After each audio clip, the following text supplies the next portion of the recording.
Yes, sir. Yes, sir. Smitty's on the way. So let's go. Welcome to Broad Street.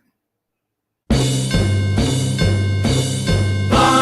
Eagles, fly, on the road to victory. Fly, Eagles, fly, score a touchdown, 1, 2, 3. Hit 'em low, hit 'em high, and watch our Eagles fly. Fly, Eagles, fly, on the road to victory. E-A-G-L-E-S, Eagles!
What's up, y'all? Welcome to Broad Street. Welcome to episode 156. Yeah, welcome to Broad Street. What's up, everybody? Welcome to Broad Street.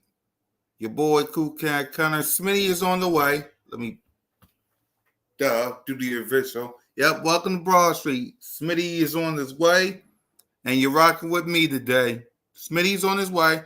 Smitty is on his way. Don't worry. But while we waiting for my brother from another mother, let's get to the word of the day. Word of the day is forward. Let me get this comment out. Hold on. Go Birds. Salute to everybody, man. The word, what up?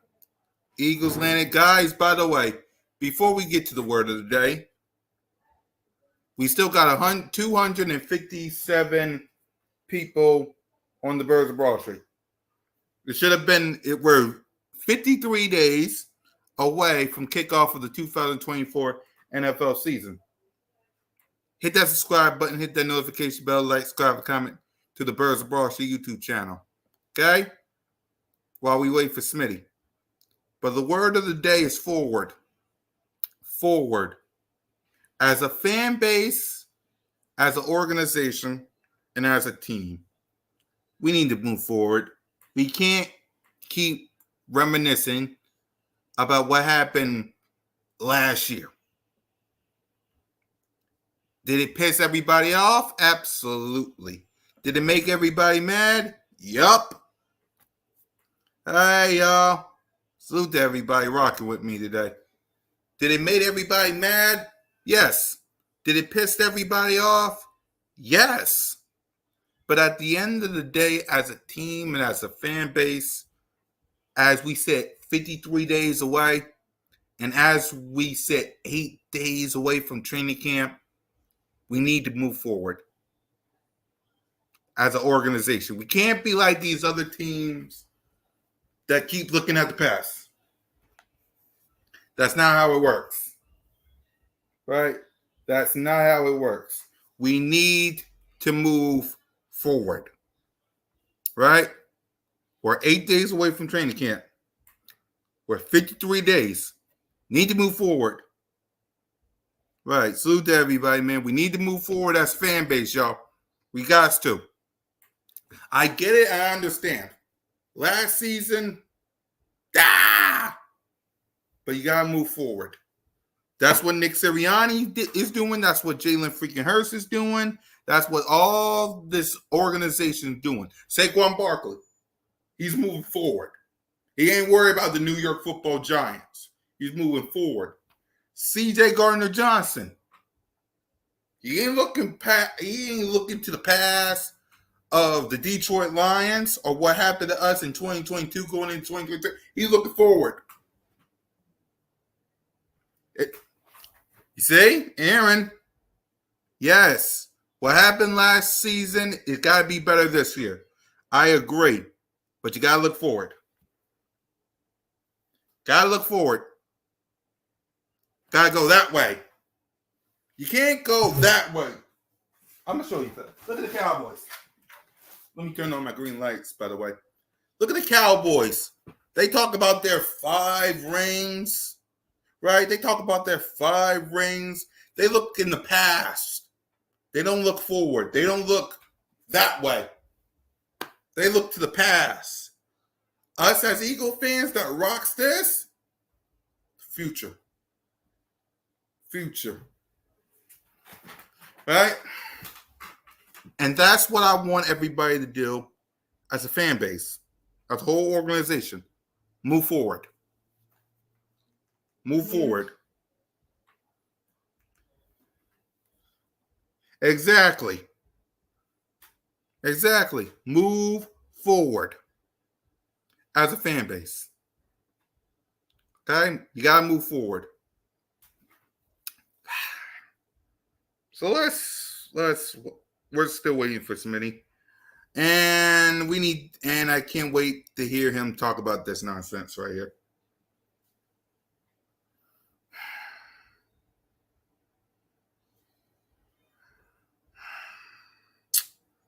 The word of the day is forward. Exactly. We got different coordinators next season. It's going to be interesting. Exactly. That's why you got to move forward. Shane Steichen ain't coming back. All these coordinators that we had last year ain't coming back. Got to move forward. Same thing as these execs, man. Same as these execs. Look at this list.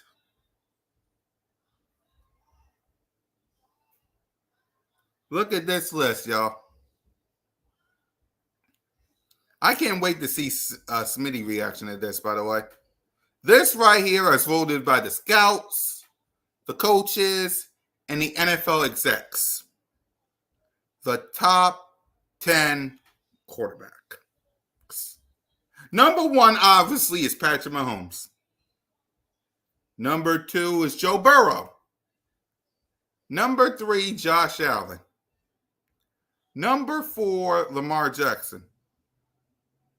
Number 5, Matthew Stafford. Number 6, Justin Herbert. Number 7, C.J. Stroud. Number 8, Aaron Rodgers. Number 9, Jared Goff. Number 10, Dak Prescott. Salute to you, Miss Ash. I'll let Smitty know that you hit him with a $10 super chat. Now to the honorable mentions. We have Brock Purdy as an honorable mention. We have Jordan Love as an honorable mention. We have Kirk Cousins as an honorable mention. We have Tua as an honorable mention. I think Trevor Lawrence as an honorable mention. And Jalen freaking Hurts as an honorable mention. And this is what they said about your quarterback. Jalen Hurts is an honorable mention. Yep, happy Monday. This is what they said about Jalen Hurts, who's an honorable mention. After a 3-year star turn that garnered a Super Bowl appearance and a $255 million contract, Jalen Hurts played depth in 2023. His QBR ranked fell from 4th, 68.3 to 12, 60.1. His 15 interception was uncharacteristic that his total nearly matched that of his first 3 years combined, 18. A knee injury that he tried his best to manage clearly affected him, according to several evaluators. Right? He was playing hurt, an NFC executive said. The Eagles tried to downplay that, but he didn't look right. He wasn't the same runner he was in the past, and passing the ball was tough for him. Adding an AFC scout, he'll always be in the 7 to 12 range, depending on how productive he is each year.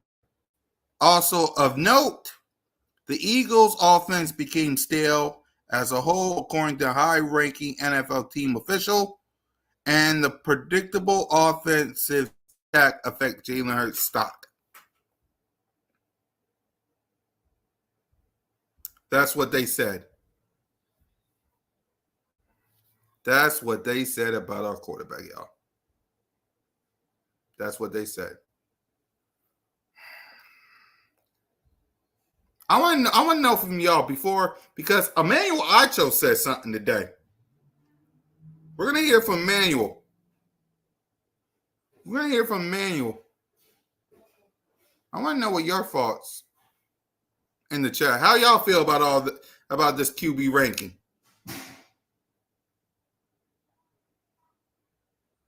Because in the words of my sister, I think it's bougie. How we feeling? I want to know from my people. How we feeling? Let me get Emmanuel Acho, by the way. Let me get him.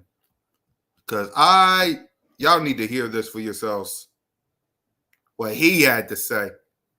Let's see. Let's get LB. Because he commented on this. Let's get the Emmanuel Acho clip. Okay.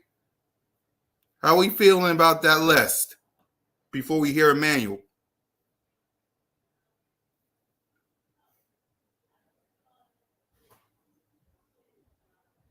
Exactly.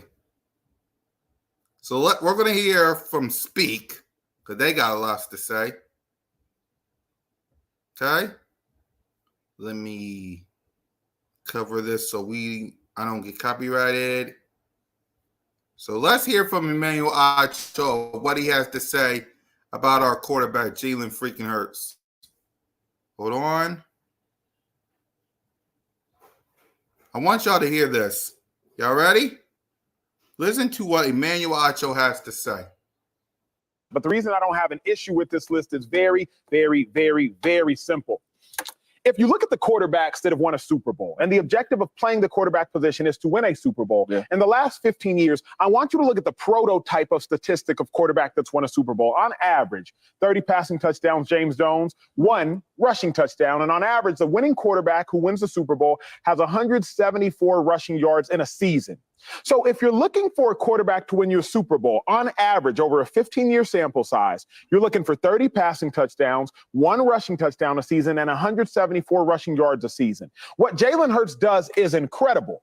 He has 20 passing touchdowns. Obviously, he has those 13 rushing touchdowns, and he rushes for over 700 yards. But what we've realized is it just doesn't necessarily win you a Super Bowl.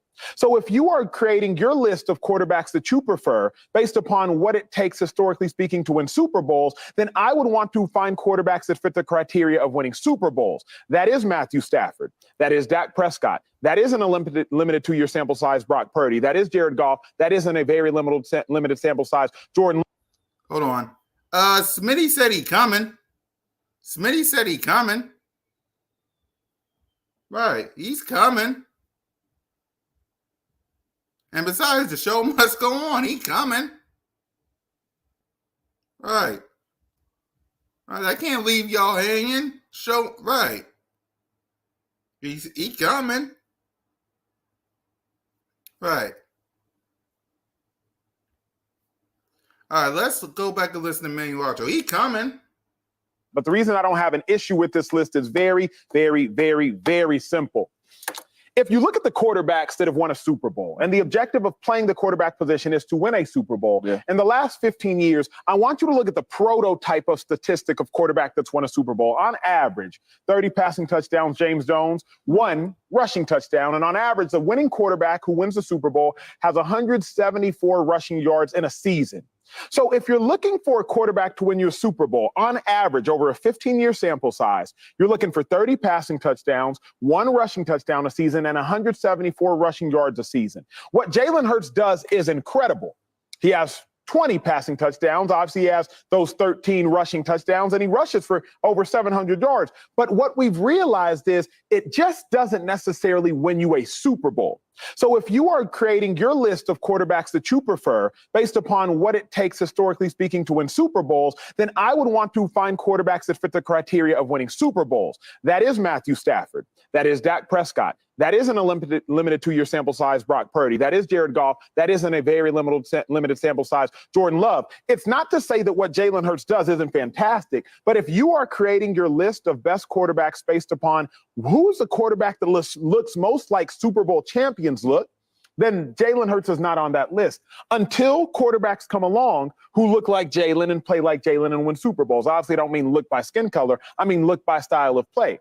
Until the Michael Vick had come along and won a Super Bowl, or the Cam Newton had come along and won a Super Bowl, or the Robert Griffin had come along and won a Super Bowl, or the Tim Tebow had come along and won a Super Bowl, or the Daniel Jones had come along and won a Super Bowl, or the Lamar Jackson had come along and won a Super Bowl, until we see a quarterback play a similar style of ball. What I mean by that is a quarterback who rushes for over 700 yards annually and has 8 to 10 rushing touchdowns annually. Until we see that happen, I am not mad at the person who says, I don't want that quarterback. I'm not mad at them. I might not agree with them, but James, I'm not mad at that person.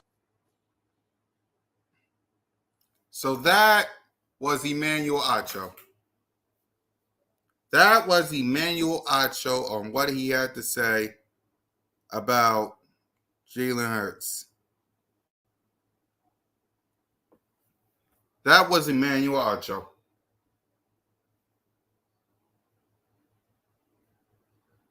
That was Emmanuel Acho, ladies and gentlemen, on what he had to say about Jalen freaking Hurts.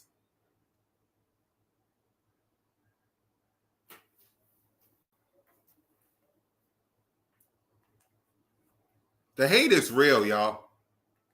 The hate is real. Let's just face facts. They don't like him. They don't like him.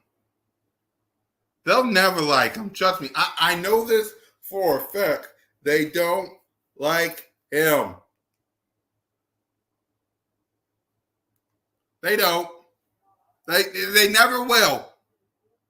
Jalen Hurts can climb up Mount Everest. Yeah, Smitty's power. Smitty power was out, and he's waiting for it to come back on. Right. Smitty's power was out, and he waiting for it to come back on. Right. It's like, guys, Jalen Hurts can climb Mount Everest. They will never like the kid. Jalen Hurts could be the first black man on the moon. They will never like the kid. Jalen Hurts can win a Super Bowl. And guess what? They will come right back around. They'll come around and they say, you know what?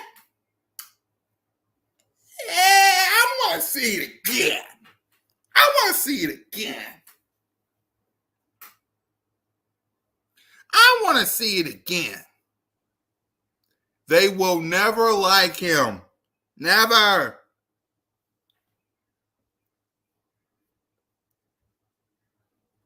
I don't get that. There's a lot of QBs that they say would take. that haven't won a bowl or even got there. Exactly. They don't like mobile quarterbacks. All right. Hold on, King. Before that, let me add your channel.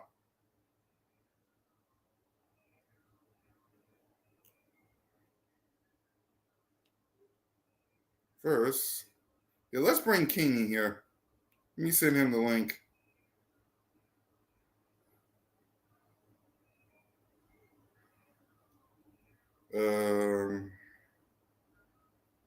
Yeah, let's bring my guy King in here.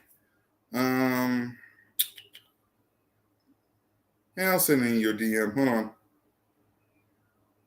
There you go, King. I sent it to you. Let me add your channel.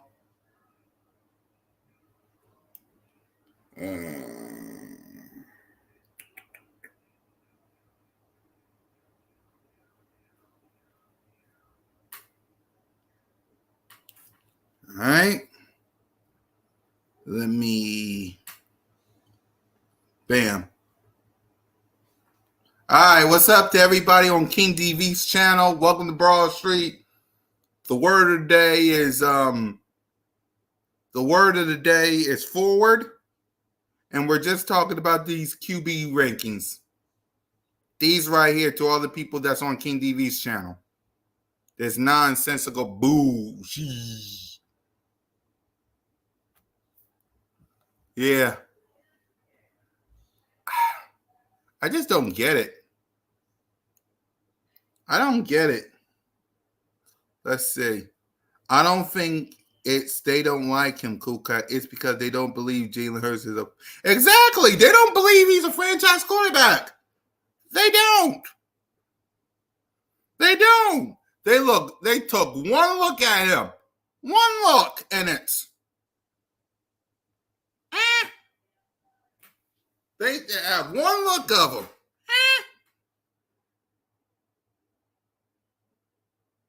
Exactly. That's why there's no winning these arguments. Let them have it. I just want Hurts to ball out and let his play do the talk. Exactly. Exactly. That's the thing about Jalen. You don't see him on social media running his mouth about all these people. You don't see him talking. I send the link to you, King, and your channel's up. You don't see him. It's like, let's go over this QB list while we wait for King. Let's go over this. Okay? Push Patrick Mahomes to the side. Push Patrick Mahomes to the side. Joe Burrow went to the Super Bowl. I understand it. But come on, man. He went to the Super Bowl and he beat Patrick Mahomes. Okay, cool. Yeah, take your time, King. Take your time, King. Take your time. Josh Allen. Lamar Jackson MVP. Take your time. Fine. Matthew Stafford won the Super Bowl. Okay. Just those four. But let's focus on this season. Can someone explain to me what Joe Burrow done? What Josh Allen? Didn't Jalen Hurts beat Josh Allen in an I'm him game? Matthew Stafford, what he done this season? Justin Herbert, really? CJ Stroud, in the world, he had one great year. He had one great year. Aaron Rodgers was hurt. Jared Goff, okay. And don't get me started on the other guy. The other guy made Mark Holmes look like, where is it? This. Run Paulo here, because we've been throwing the ball a lot. Oh, shit! Dad! No! It's over! It's over! This game is over! Cut it off, it's over! Fuck. Congratulations, Green Bay. Congratulations, Green Bay. Congratulations, Green Bay. I said run the ball. Congratulations, Green Bay. Dak Prescott, you need to be fired today. That was on you, Dak. That was on you, Dak. That was on you, Dak. I said run the ball. That was on Dak Prescott. Trying to feed him Trying to feed the CeeDee Lamb. Trying to feed the CeeDee Lamb. You trying to feed the CeeDee Lamb. Okay? You got all these quarterbacks, but according to an exec, he was hurt. He was hurt. He can't read the defense. He's a running back for a quarterback. He can't throw. He got the Avengers. He got A.J. Brown, Devontae Smith, Dallas Goedert. He had Miles Sanders. He had D. Swift. He had, he's now got Saquon Barkley.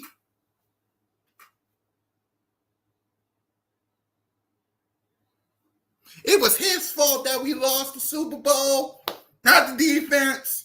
It was his fault.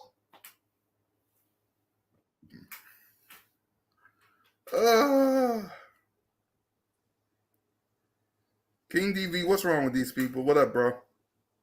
Everything is wrong with them, man. Everything. What's going on, man? What's going on? Welcome to Broad Street, bro. All right, listen. When it comes to Dak Prescott, I don't know why he's on the list. I've been thinking about this all week. Mm-hmm.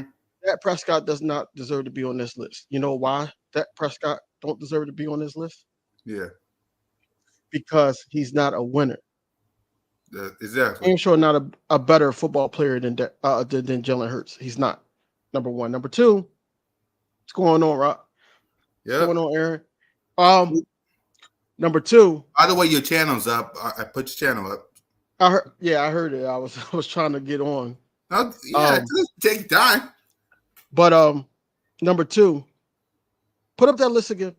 All right, hold on. Let me set it up. List. I got time today. Yep. Joe Burrow went to a Super Bowl and lost like Jalen Hurts. Okay, this is possibly the only argument that you really got. You know, besides that, you know, Josh Allen couldn't beat Patrick Mahomes, so he never got to a Super Bowl. He got an MVP, but never got to a Super Bowl.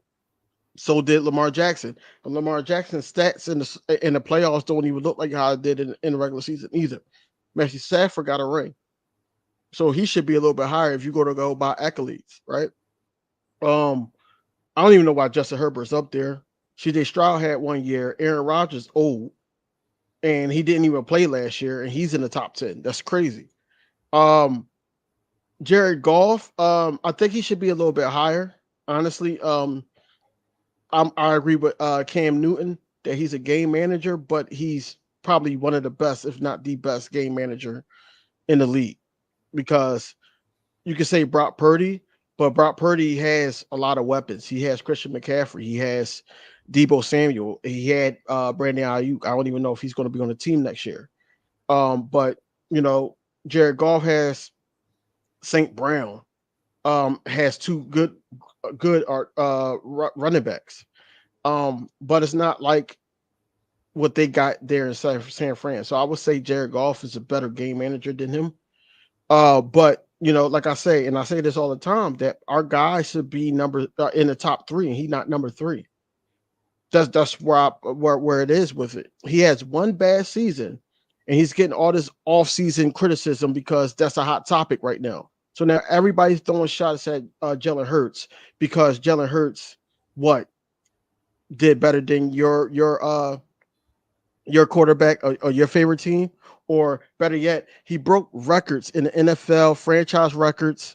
He broke everything on the losing season. Mind you, a losing season for Jalen Hurts when he's starting the full season and he's getting immaculated with the offense. It's 11-6. It's 11-6, and it's only 11-6 because everything wasn't right on offense with the Philadelphia Eagles. Everything wasn't right. So if you sit up there and say things like Jalen Hurts is not on this list because he can't win or anything like that. So Dak Prescott shouldn't even be on this list. CJ Stroud shouldn't even be on this list. Lamar Jackson shouldn't even be on this list because he hasn't won. He won a playoff game, but he can't stand the test of time against a Patrick Mahomes like Jalen Hurts did. The only person that I can say that you got an argument with is Joe Burrow, and that's because he beat Patrick Mahomes to get to the Super Bowl. Matthew Stafford needs to be higher because he has a ring. Now I won't say that was all on him because they had a great defense that year, the Rams. But overall, I think that it's BS, and we know it's BS. We know it's BS. Yep. What up, Trigger? Y'all can hear me? Yep, we can hear What's you. going on, Trey? What's up, bro? How you been? I'm good. Yep. Yeah. Be talking about this QB list, and then I'm gonna let y'all listen to Emmanuel Acho and react to it. But what's your thoughts on this QB rankings? Trey, as voted by the NFL executive, coaches, and scouts, and what they said about Jalen as an honorary mention. I think this list BS, man. Half of these dudes on this list was hurt last year. Yep. Joe Burrow was hurt. He's in and out for real. Justin Herbert, he was out dang near the whole season. Aaron Rodgers didn't even play a snap last year, and Matthew Stafford was in and out of the lineup. So, I mean, it's really just. It's really just opinion at this point. I feel like Jared Goff should even be higher on this list. He had a phenomenal season last year. A phenomenal season. I feel like he should be higher on it. He should be at least in that top 5. And Jalen Hurts should be somewhere around that 8-ish, 7, 8-ish range. I don't even see how you could put it Aaron Rodgers on her. You don't know how he's going to look when he come back. He missed the whole season. Justin Herbert basically missed the whole season. So, I mean, it's really just like, it's basically like how the MVP is all personal opinion and stuff like that. They're not really going on stats with this one. So, I mean, I don't really put too much into this list right here. Mm-hmm. All right. I'm gonna let y'all. So y'all want to know? Y'all want to know what's crazy? Before you play the outro, Joe, you want to know what's crazy? At the end of 2022, heading into the 2023 season, do y'all know what Jalen Hurts was ranked at? I think he was 6 when I heard ESPN. Exactly. But this is the same quarterback they said that outplayed Patrick Mahomes in the Super Bowl. This is the same quarterback that basically had one of the best runs ever, and the best Super Bowl performance ever. And he was ranked number 6. But in the NFL top 100, he was ranked 3rd by his peers that year. So how do you go from 3rd of all your peers of all positions, and then in quarterback rankings, you're ranked 6th?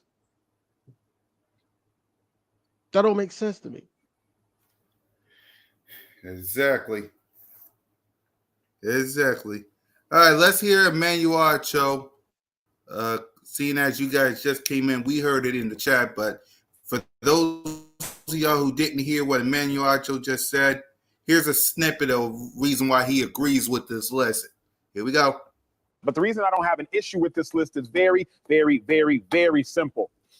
If you look at the quarterbacks that have won a Super Bowl, and the objective of playing the quarterback position is to win a Super Bowl, in the last 15 years, I want you to look at the prototype of statistic of quarterback that's won a Super Bowl. On average, 30 passing touchdowns, James Jones, 1 rushing touchdown. And on average, the winning quarterback who wins the Super Bowl has 174 rushing yards in a season.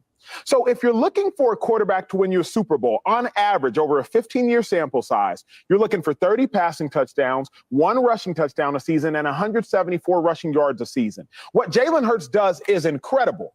He has 20 passing touchdowns. Obviously, he has those 13 rushing touchdowns, and he rushes for over 700 yards. But what we've realized is it just doesn't necessarily win you a Super Bowl. So if you are creating your list of quarterbacks that you prefer based upon what it takes, historically speaking, to win Super Bowls, then I would want to find quarterbacks that fit the criteria of winning Super Bowls. That is Matthew Stafford. That is Dak Prescott. That isn't a limited 2-year sample size Brock Purdy. That is Jared Goff. That isn't a very limited sample size Jordan Love. It's not to say that what Jalen Hurts does isn't fantastic, but if you are creating your list of best quarterbacks based upon who's the quarterback that looks most like Super Bowl champions look, then Jalen Hurts is not on that list. Until quarterbacks come along who look like Jalen and play like Jalen and win Super Bowls. Obviously, I don't mean look by skin color. I mean look by style of play.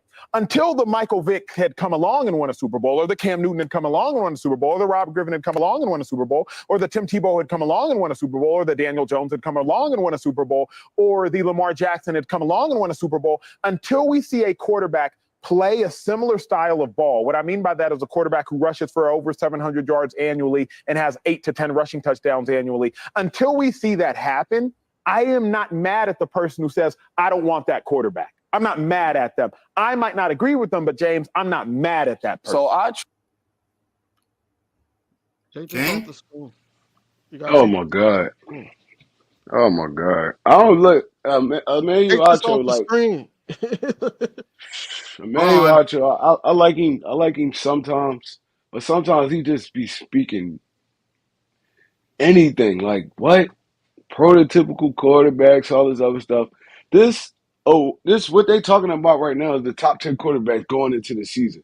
Nobody's talking about no Super Bowl quarterbacks. Nobody's But he talking about was no talking about playoff quarterbacks.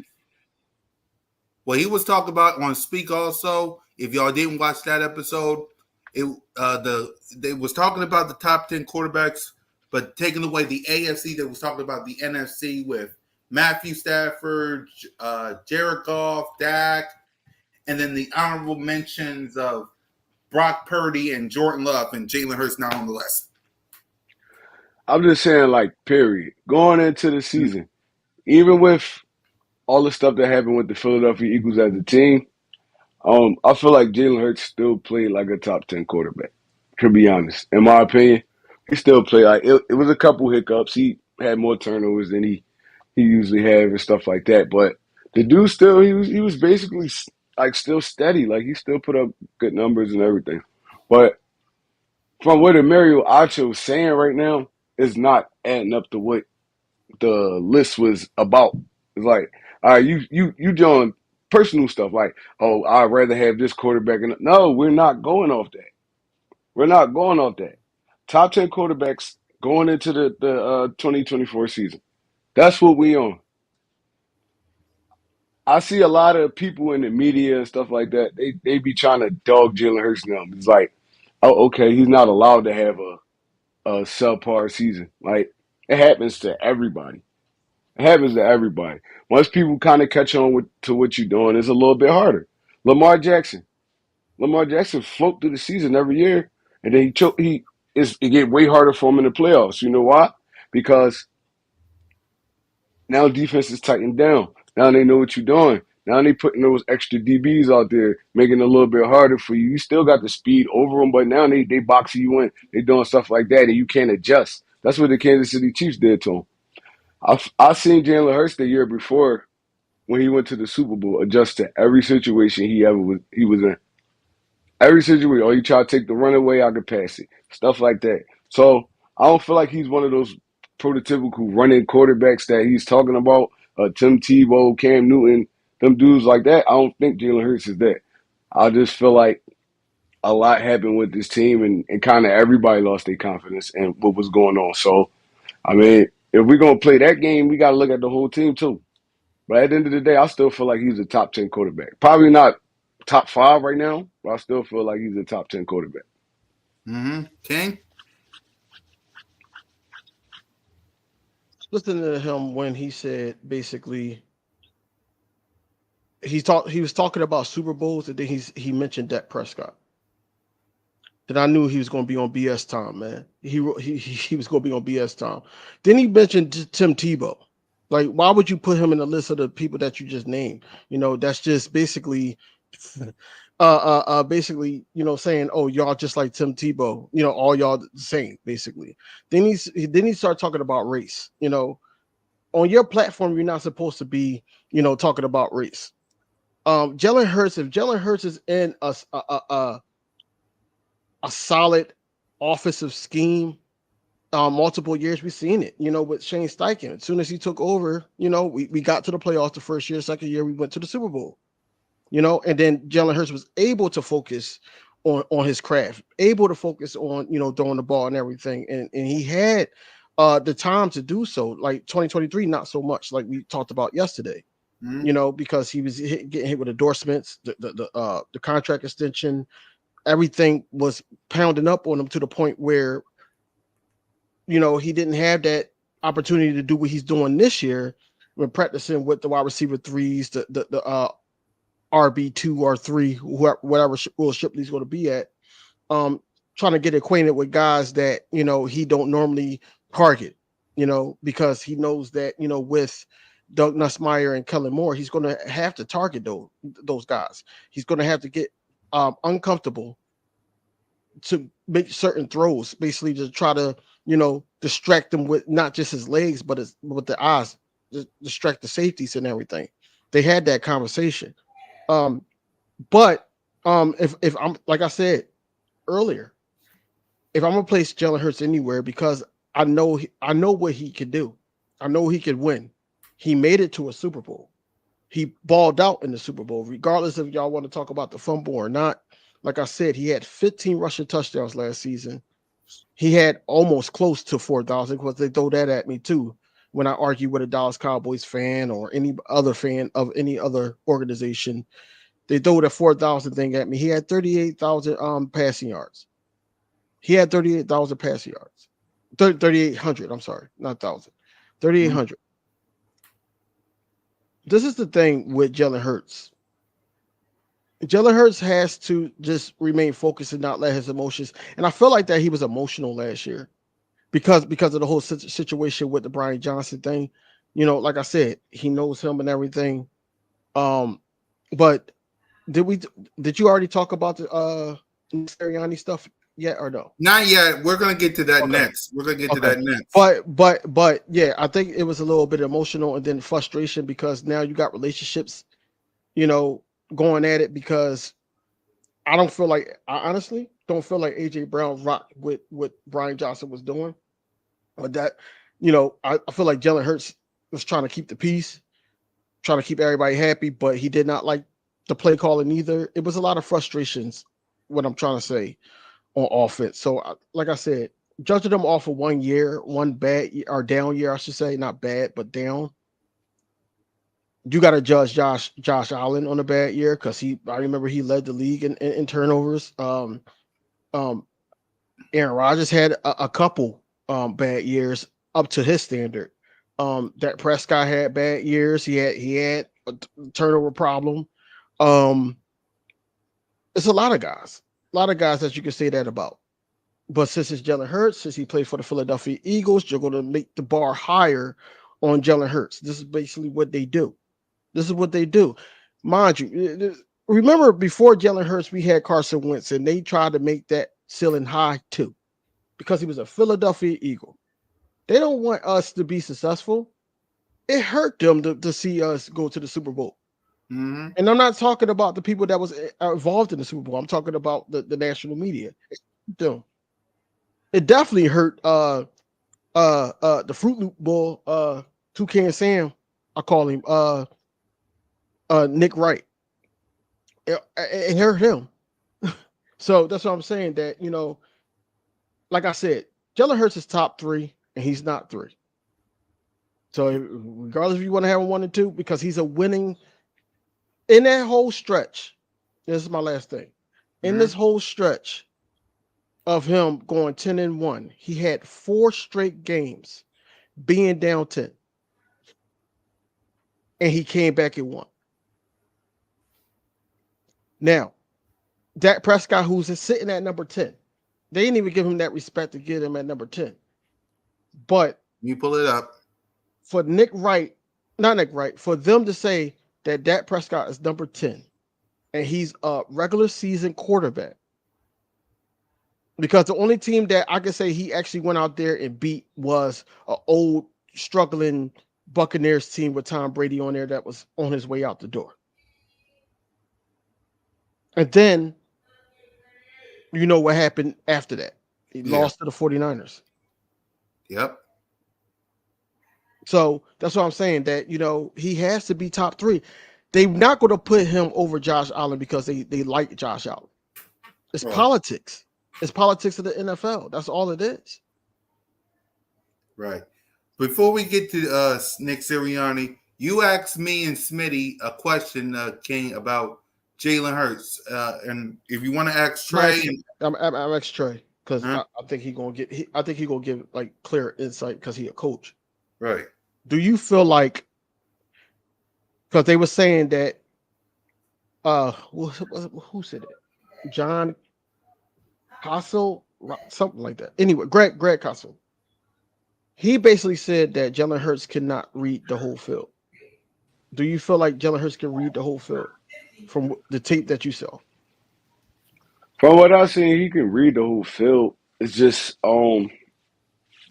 it's different. It depends on what the play call is. Some plays are designed to specifically go there. If it's not there, they telling them to take off. But it's not about him reading the whole field. I feel like he can do that. I feel like any quarterback can read the whole field, but can you make every throw? That's a little different. Your coaches game planning, they know your strengths, they know your weaknesses. Maybe they tell them not to. I mean, if that, like I said, if that's not there, you gotta improvise or check it down or something like that. I feel like he can read the whole field. Like, these dudes been playing football their whole life. You don't know what a cover 2 look like, cover 2 shell. You don't know what man to man look like. You know, they know all this stuff. They can read it. It's just about making the throw, making the proper read. So we seen Jalen Hurts hit Devontae Smith on a crazy post route and a cover 2. We seen AJ Brown quick drags in a cover 3 because both of your safeties and your corners back. Now you picking on linebackers. We seen stuff like that. It's all come with the game plan. I mean, and the offensive scheme for real. So I feel like he can read the whole field. You can't really see that based off tape. You don't see no quarterback reading the whole field for real. They go into they reading out there, they go into their hot route, or they running around trying to find something that's open. No quarterback is standing back there just reading the whole field like this. None of them. Not even Patrick Mahomes. He's not doing that. He's not doing that. Last season, So, I know they basing it off of last season. Last season, how much did that right side? How much did the right side basically deter Jalen Hurts from just staying in the pocket? it's It a was the right little. side most of the time. It's a little everything though. I can't just say it's the right side. The plays we was running was so vanilla. The defense knew what we was doing basically at all times. So um I can't really say the right side didn't hold up. I could say they took away a lot of the reads and he had to hold the Yeah. football a little bit longer. And Yeah. they blitz. Jalen Hurts was the most blitzed quarterback last year in the NFL. Yeah. Like just all out blitz. Like, oh, all right, we ain't gonna put no safeties back there, nothing. We just gonna straight blitz you. We gonna make you get off your spot, make you uncomfortable. That's coaching right there. You gotta adjust to that. They're not giving them really no hot routes. You got Devontae Smith, AJ Brown, and Goddard. How none of these dudes could get open? And it's Right. man to man. 3 of the best receiving threats in the NFL can't get open. That's coaching. Right. Right. And they all out blitzing you all season. You don't got no answer to it. So yeah, it wasn't I ain't gonna even put that on the offensive line. That was more the coaches thing. Like, y'all can't put a game plan that y'all know they about to do. Y'all know what they doing and y'all can't stop it. So yeah, I ain't putting that on Hurts or the line. I'm putting that on the coaches. Yeah, because I was going to ask you, can I ask Smitty and King DV this yesterday? If you can choose the coaching staff, Jalen, Nick Sirianni, because the word of the day is 4, so we're talking about this one last time. When it comes to last season, Was it the coaching? Was it Nick Sirianni? Was it Jalen? As a coach, Trey, whose fault was it last year? If you know, Well, me as a coach, I'm yeah, blaming myself. right, I'm blaming myself. That's my fault. I'm not blaming my players. right, My players, like we didn't do well of enough job preparing them. I right, never blame my players. So me thinking as a coach, yeah, but me thinking as a football fan, right, it was a little bit of everybody. It was a little bit of everybody. The players quit. The coaches didn't have no answers for. I mean, had no. They couldn't motivate the players again once they. I think it started once that Jets game. After that Jets game, all the motivation was out the window. Nobody believed in what they was preaching. None of that. Everybody was doing their own thing. Everybody was just looking out for self. So that's another coaching thing. They couldn't reel their players back in. They don't. Once they don't believe y'all, it's a wrap. So yeah, me like I said, me as a coach, I'm blaming myself. I didn't do a good of enough job to get y'all prepared for these games, and I didn't have no adjustments. I couldn't pick y'all up at halftime. As a coach, that's my fault. right. Go ahead, Trey. What was your answer yesterday when I asked you that question? King. What? No, he Yeah, did. when I Yeah. asked you the question Um, yesterday. Uh, no, right, honestly, like I said, it's a collective. right, As a fan, I'm looking at it. It's a collective. Like I said, we didn't really know until the reports came out and the interview came out with Nick Sirianni that basically, like I said, Brian Johnson started the year out, mm-hmm, and Nick Sirianni started to go into the game plan a little bit more, and it could be due to lack of respect. Don't really trust them, I should say. It could be that, and then also that interferes with Jalen Hurts because, like I said, he got a relationship with Nick Sirianni, especially after 2 seasons. Then he also got a relationship way beyond Nick Sirianni with Brian Johnson. And if he's hindering Jalen Hurts now, it's like they got an issue now. But then it trickles down to him and his relationship with with AJ Brown on the field. I'm not saying they're not going to stop. They're going to stop being friends or they got an issue, but friends argue like, "Yo, what are you doing?" Like, but this is supposed to be the route. Even for instance, that interception where they said AJ Brown did stopped his route, but then it was like, oh, Jalen Hurts threw it short. So what was it? You know what I'm saying? It was a disconnect. So I just think everybody needs just a fresh start and everything. That's where I'm at with it. Like, it's not just one person's fault. You can't just say, oh, the offense not playing right, fire Nick Sirianni. You can't say, oh, it was Brian Johnson's fault because he was a rookie offensive coordinator and he should have just stuck to QB coaching. Our QB coach, basically. And you can't say it's Jalen Hurts because it was uncharacteristic for him to be making certain throws like that. And like I said, some of them throws could have been frustration. We already heard AJ Brown basically saying things like, get me the ball when we were down. So now you're force feeding it, because you're like, all right, I'm trying to make him happy. I'm trying to, like, I know, like, the mind can work crazy to the point where you're like, oh, because his QBR dropped from 68.1 2022 to 60.1 in 2023. So the mind can work crazy to the point where you're trying to feed everybody. The only person that probably didn't give him no talk back or anything like that, and they were just playing in the rhythm of the game was Devontae Smith. They weren't including Dallas Goedert. So that was another thing because that could have been your hot route. That could have been your check down, but you didn't do that. You know who they utilized? They utilized 45-year-old Julio Jones. That's what they did. That's coaching. That's coaching. Yeah, but also, yeah, I agree that's coaching, and I also agree, like from a fan stand view, that's exactly. player attitude too. It's like, Yeah. Yeah. man, that's player attitude. And people don't understand we did come off a long season the prior season. We played all the way up into the Super Bowl. They had a Mhm. couple months off, and then they right back up to football. It's like we slumped. It was a Super Bowl slump. usually it start at the beginning. We hit ours at the end. So I mean, like I said, bro, like last year it was a tale of two seasons, and the last part of the season was terrible. But the beginning, we went 10-1.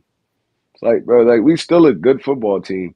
We just gotta kind of find ourselves again, slow down, simplify some stuff, and just let these players play fast. That's like you said, that's coaching. How can I get the best out of this player? How can I get the Right. best out of this player? Like, And bro, that right there, what you just said, that's the reason why I am more confident this year, because I feel like Kellen Moore, regardless of what he did in Dallas and how they feel, and regardless of what happened last season with an injured Chargers team, I feel like that with him and Doug Nussmeier, I feel like they're going to get Jalen Hurts right back on track, and they're going to make him comfortable being uncomfortable making certain throws. And now you got another threat in Saquon Barkley back there that make a linebacker move. If the linebacker moves, now you could throw right there. You could route somebody right there to throw in that spot to make a play. So that's why I'm real confident in it. It's just all about how much or how quick of a sponge Jalen Hurts is going to be to pick up this type of offense, because the pre-snap motion wasn't there majority of the time of his tenure as a starter as an Eagle. Um, stack receivers wasn't there majority of the time of him as an Eagle.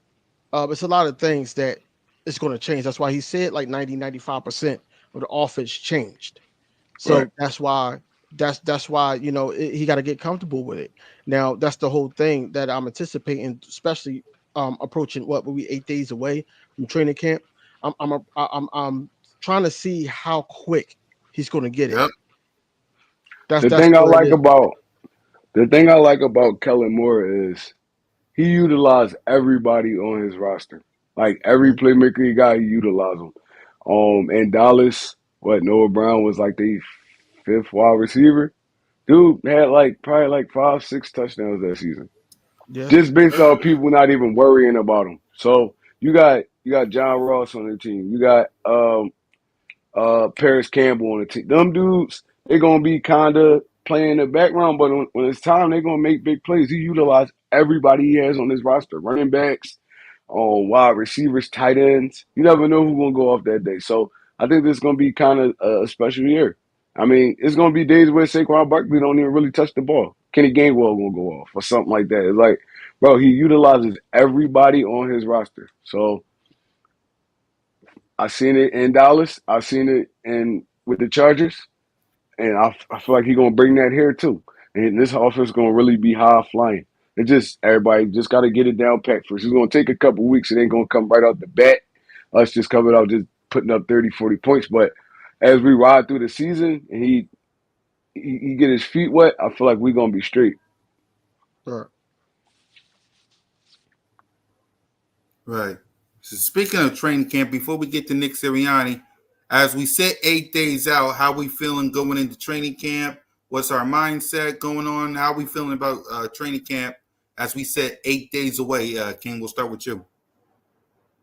Like I said, I'm just ready for the positional matchups, man. I want to be sure that these guys is the right guys, the right guard position with Mekhi Becton, Tyler Steen, those guys going at it. I want to see who's going to be there. Mekhi Becton played left guard, and he tried to switch him to right guard now. And if he does well there and outbeats Tyler Steen, then I'm not hesitant to have him start. I'm not one of those guys that's like, no, Tyler Steen knows the system and all that, because at the end of the day, we got to make this engine move.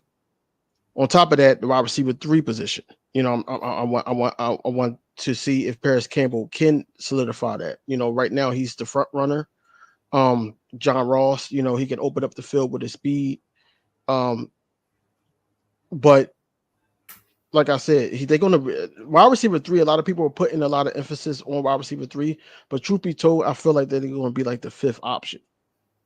They're going to be like the fifth option, and passing wise for Jalen Hurts, because you got Saquon and you got 1A, 1B, and then you also got Dallas Goedert. That's 4 right there. So you're going to be the fifth option. On the opposite side, you know, you got the slot position. I want to know who's going to be there. Um, and I want to see if one of these rookies, like you know, a Cooper DeJean, I want to see also who they're going to have convert over from cornerback to safety, and Vontae Maddox, and then they was talking about James Bradbury if he's still on the team, playing a little bit of safety before he got hurt. Um, so I want to see who's going to be there. Um, I'm not really sold on Reed Blankenship starting. But you know, he did have his best year with CJ Gardner Johnson beside him. So, you know, if he start, that's cool. I just want him to not play like he did in 2023. But I know he was playing hurt also. You know, that just the excuse that I could give him. Um Linebacker. I'm not really too concerned with defensive end, but D line. It's the linebacker position I'm concerned about. And yeah, Devin White, he could be a gem, but he normally plays it next to somebody that's also a gem. Whereas though there is uncertainty with Kobe Dean, being honest, just you know, just him not being available and everything like that. Then you also got, you know, the Jeremiah Trotter Jr. You know, you got him. He's a rookie. He got to learn the ropes. He's not going to come in and just automatically beat his pop. Then you also got Zach Bond. Now, Vic Fangio said he sees something in Zach Bond, but we got as fans got to see it. You know, we could go by these reporters. You know, the guy that nobody likes. I forgot. They said it yesterday. ESP. But the ESP, you can go by these reporters that's there, but until August 1st, where we be able to see it firsthand, I can't trust Zach Bond. You know, I just can't. You know, we thought he's going to be like a special teams type of guy. But you know, if he could be that guy, like you know, the guy, the linebacker from the Dolphins, where he had him, he's trying to make him. Hey, anything is possible. But as of right now, I think that it's some uncertainty with me with the linebacker position. But I'm just anxious to see everything come together, and that's why when you say we games away from, I mean not games, days away, like 50 something days away from week 1, I'm like, yo, we gotta, you know, put the ingredients in the pot first, mix it up, Right. and make this cake first before we go to week 1. Right. So that's where I'm at with it right now. So that it's a lot of uncertainty on both sides of the ball, but mainly on the defensive side, and that's what I'm dying to see come training camp. Yep. Try. You muted. Muted, bro. I agree. I agree. I'm kind of watching the more of the defensive side of the ball. Me watching Vic Fangio, he's one of those guys that kind of like to deploy DBs more. So I wonder how many linebackers we're gonna actually have on the field for real, for real. So Reed Blankenship maybe can be like that linebacker slash safety guy that you could drop back and bring up. So, and I only even with Cooper DeJean and the other cornerback we drafted, they don't really got to rush those dudes on the field. We got so many people in the secondary right now. I mean, they just lay back, get in, get their little reps, and then no, you don't got to put too much pressure on them right now. Maybe later on in the season, but I feel like overall right now our secondary slash linebacker position is a more okay than people think. Like you said, we got Devin White, Brook Trotter over. I'm not most of the time we're going to be only playing probably 2 linebackers. Everybody else going to be pass rushers for real. So I'm fine. I'm cool with that. We didn't really have to put too much work into that linebacker position, like when we was running that 4-4 or something like that. So I'm cool with that. And I just want to see if Jalen Carter gonna step up this year. I mean, we just lost Fletcher Cox. He got to be our anchor on that defensive line in the middle. And he kind of flamed out last year. He hit a rookie wall. I want to see how he responds. Jordan Davis, I want to see how he responds. He's going to be forced to play more, have more playing time this year. He's going to be forced to play more this year.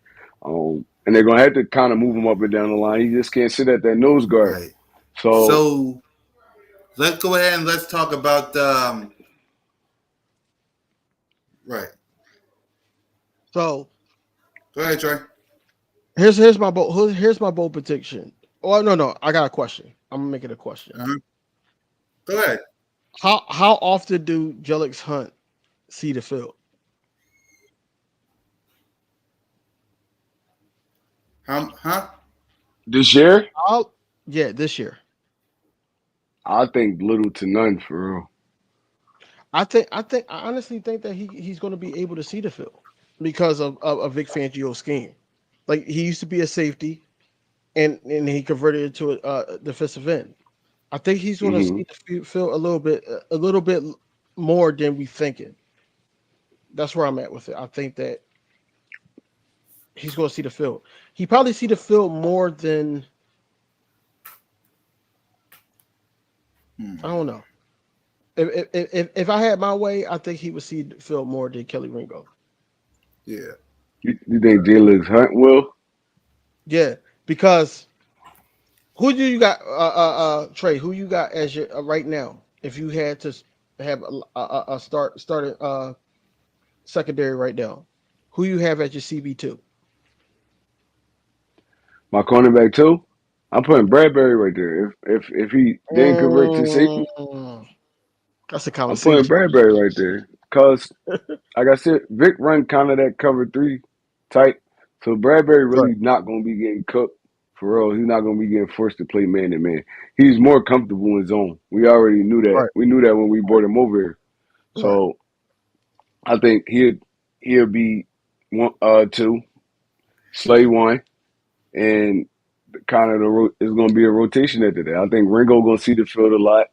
Rick's going to see the field a lot because Darius Slay and Bradbury kind of getting older. I don't think they're going to be ready to do another 17-week season and stuff like that. So I mean, it's going to be games when they're not in there. So it's going to be a Ringo. It's going to be a Ricks. It's going to be what's the guy name we just drafted? The corner.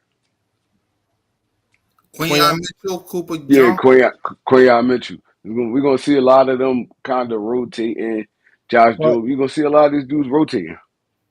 Trey, where do you put Isaiah Rogers? Isaiah Rogers is that's gonna be your nickel corner. He gonna start at the nickel. That's why I He said said I think he said he don't want Avonte to play. Matt. He said he want to play It that. don't matter what he want to play. For real, for real. You gonna play what we tell you to play.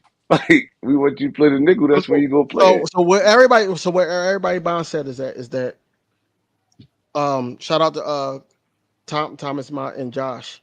They had him on the show. They had Isaiah Rogers on the show, and he said he basically plays the outside, left or right, but he plays the outside. Quinyon Mitchell, when he first got drafted, he said, "I'm ready to play wherever you want me to play." So everybody assumes that okay, it's going to be Isaiah Rogers at QB2, and then it's going to be Quinyon Mitchell in the slot. Would you do that? Why I wouldn't play him right there because you still got Avonte Maddox. Quinyon Mitchell coming in right now, he's not better than Avonte Maddox at that position. Avonte Maddox is, when healthy, one of the top nickel corners in the NFL. So, I mean, he's going to play that safety slash. And also, Gardner Johnson can play that safety slash. So, it's going to be kind of hard for them dudes to just stick right there. I think they're going to be moving all over the place for real. You're going to have moving all over the place depending on the coverage. And the only two that's really gonna stick where they supposed to be at is probably Slay and Bradbury. But everybody else gonna be moving all around. Safety, nickel, linebacker. He just that's how Vic Fangio run his defense. So I think it's gonna be good. It's gonna get a lot of people on the field. Yep. I agree with that. So Nick Sirianni had his not a press conference. He talked It was an today interview. on. It was an interview.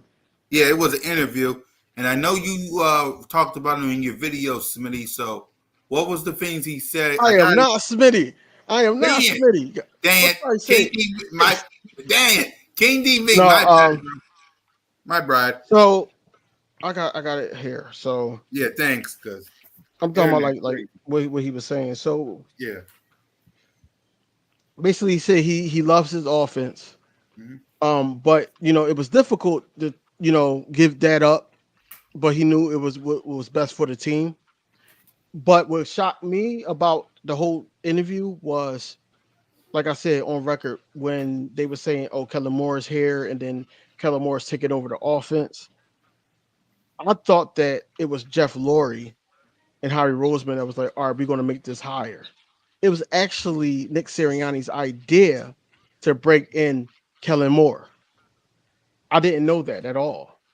So I got a lot of respect for Nick Sirianni now, a lot more respect for him because he knew if it's going to be somebody that's going to take over the office, it has to be somebody that's offensively sound. And he brought in the best candidate. He could have went Cliff Kingsbury. He could have went either route, but he went with Kellen Moore, which I agree. Like out of all them people that we were interviewing, Kellen Moore was the best candidate. Um, but he was just saying that he wanted to make he said Mr. Laurie. So he wanted to make Mr. Laurie proud. He wants um to make sure that he knows that he made the right decision to break him back for this year. Um, he didn't really address too much about the Jalen Hurts situation. He didn't address that. I think he's going to wait until like he's face to face with reporters to do that. No, I Um, think he talked about Jalen Hurts on the CBS. Did he? no, he talked about him. I'm saying he didn't really address like where they stand relationship wise. Right. He didn't really touch on that. Right. To try to just kill that noise. Yeah. Um, but overall, man, like Nick Sirianni just gave us his thoughts on how everything went. He say he know that he was in the hot seat. He's on the hot seat. He's basically put all his cards down, faced up, and we just try to go with a clean slate and focus on this year. And I respect it. I respect it because he effed up, and now he got to go here and what they call him CEO coach. They call him a CEO coach now. Basically, that he just got to oversee certain things and all that. The only thing that I will want him to do is I would like I said on my video was I want him to stop Kellen Moore from trying to run him up on teams and start pulling guys if we're up 21 and all that. Run the clock out. Don't sit up there and try to throw. This is not Dak Prescott. This is not none of that. This is Jalen Hurts. Just run the ball out. That's basically what we do here. So I want him to, when he does try to get little, gunslinging, make sure he knows that hey, this game is going to be in reach if you continue to do that.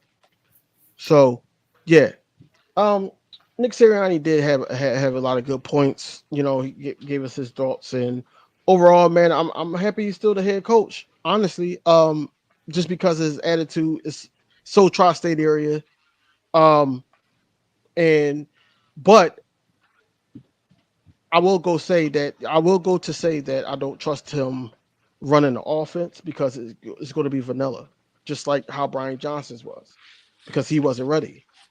Um, and I think Nick Sirianni offense is set for a person that's just a straight pocket passer, West Coast offense.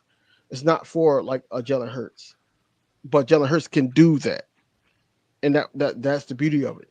But the league caught up to it, and now you got to do something else. Right. So Trey, after listening to all that, what's your thoughts on Nick Sirianni going into the season? How you feel about the head coach after hearing everything King said? I feel the same way about him. I feel like King said, he should he should be happy to get that offensive play calling up. Cause because if it still look the same this year, you gone, bro. And nobody's gonna want to bring you back. So um I think this is a good thing for Nick. He could step back, he could really analyze the whole team. He could go over here in the defensive meetings, offensive meetings, sit back and just kind of I mean, let his coaches coach, and you just be the overseer. I think that's good for him. And if you want to pick play calling duties up, maybe a year from now or something like that, you want to do it again, that's fine. But at least you got dudes like Kellen Moore. Now you could go, oh, I should change this, tweak this a little bit, and stuff like that. But for right now, you should just play the background. You're on the hot seat. You are. You are on the hot seat. Like Howie Roseman and them, basically, they gave you like you're a 1 year rental right now. You're a 1 year rental. Um, Talks about Kellen Moore maybe becoming the next head coach, and there's a lot going on. So you just play the background. You watch your team do their thing. You be the overseer. Whenever you got to step in, like, I ain't really feeling all like that. Now they got to listen to you. You the head man. But other than that, let your coaches coach. It's gonna be so simple for you this season. All you gotta do is be a motivator. That's all you gotta do is be a motivator. Keep the team hype. Keep them in. All that. You don't got no other job for real. For real. Just be that dude on the sideline, the fiery dude that you always been. So I still feel the same way about Nick Sirianni. He did nothing but win since he's been here. Since he's been here, he's been in the playoffs every year. Mhm. He done nothing but win for us. I don't see the point of getting rid of him after a season that didn't go our way. And a lot of people was like sour on him, and I was saying it the whole time. I'm like, I don't think he should leave. That's Now we about to go through a revolving door of coaches and all that. We don't need that right now. He made a couple mistakes that he shouldn't have made. Now let him come back and try to redeem himself. If it still look bad when he come back this year, now you got to go. But at least give him a chance. They did the same thing to Dougie P. I'm like, bro, we can't keep losing these winning coaches for like these winning coaches. well. With the Ducky P situation, I'm gonna start there. Yeah. I thought that, well, from what I heard, I'm not gonna say I know, but what I heard was Dougie P wanted to change up some things, and I think Lori and Howie wasn't having it, so that's why they basically decided to let him go. They wanted to change some stuff up. Because it was Howie. I think that Howie didn't tell Doug that they were drafting Jalen. I think that he just Right. had to work with what he had to work with. But to go off of so Devontae Smith actually at the softball game before we were able to go and take pictures with him and everything. Um, he actually said the same thing that you just said. You know, he's able to see everything outside looking in instead of being in the mix, and Mm-hmm. they think that would be the best position for him. Um, the only thing I think is stopping Kellen Moore from becoming the head coach of the Philadelphia Eagles. I don't know if he's too fond of Stoutland. And Stoutland is a bleach stain with the Philadelphia Eagles. So I don't think that they're going to be willing to do that. Um, but he could get a head coaching job elsewhere. He could, especially if we go to the Super Bowl. He gonna get a head coaching job somewhere like that. You know, if he's going to take that. Um, Um, but like Nick Sirianni is I feel like Nick Sirianni is in a good position Great because position, actually. Yeah, in a right, great right. position. Because now you're overseeing everything. All you could do is sit up there and manage it. Like you're just managing stuff. Like, all right, look, maybe not that. Maybe we should try this. You know, um, one mistake that Nick Sirianni did off the top of my head that he did last year was make that call to switch defensive coordinators. So like that was a bad mistake Yeah. because in the first half of the season we were talking about how um Sean Desai was just adjusting in the second half, especially with the Rams game, Dolphins game, was just adjusting. Um, Matt Patricia, not so much, not so much. He left James Bradbury on the island, and he got cooked by a rookie. You know, the second time he did that was in the playoffs, and he got cooked there too. But that was more effort because he could have tackled him. He could have tackled him, but it was a poor wrap up, and he took it to the house. Um, Mm-hmm. but look, I say it like this: Nick Sirianni, like I said, like it or not, he's still a head coach. And him and Jalen Hurts has the rapport. This is the only consistency he had since he's been a starter in the NFL. So, like it or not, he's still the head coach. I feel like that this is needed for the city. It's needed for the organization. And I feel like that we got the two best coordinators that we could have got this offseason to be in this position. And like I said, Nick Sirianni's in a great position. And if all else fails, if we don't go far in the playoffs, then the only thing to do is try to bring everybody back and try it again because it has to be some kind of consistency and continuity within the organization. Yeah, Right. I was going to ask you this before we go to another Nick Sirianni topic, because me and Mitch talked about this on Cool Cat Mitch earlier about what would happen if Nick Sirianni does get fired. Do y'all want Kellen Moore as the head coach? And do y'all have a problem with that? Because if he becomes the head coach, who would be the offense coordinator? And Jalen has a problem with another offensive coordinator. So what's your thoughts on if Kellen Moore becomes the head coach? Do you want him as the head coach? Uh, with the Kellen Moore thing, Yeah. I think he going after this season anyway. Um, he's gonna come here. If he does well, he's gonna get a head coaching job somewhere else. So it don't even really matter. Now keeping Nick Sirianni in the building around Jalen Hurts, that's gonna matter because coordinators come and go, but the most consistent thing is a head coach. The Mm-hmm. most consistent thing is that you lose coordinators every year. Every year they go on head coaching jobs, getting bigger positions, stuff like that. You lose them every year. It's rare to even see a coordinator in a place for 3 or 4 years. Now, it used to be like that back then, but now everybody need head coaches. Head coaches getting fired every other day. Coordinators getting fired every other day. So it's like a revolving door with coordinators. But if you can keep the head coach and the quarterback together, you can always figure it out. I don't know what kind of conversations Jalen Hurts and Nick Sirianni actually having when it come to picking stuff like that, like coordinators and players and stuff like that. But the more they grow together, the more they're gonna be comfortable with those conversations. So, um, like I said, my personal opinion, Kellen Moore going after this season regardless. So, so that wouldn't really matter. Mm-hmm. King? The quick answer is no. I wouldn't want him as a head coach Mm-hmm. because I feel like that he would want to do the play calling and be a head coach at the same time.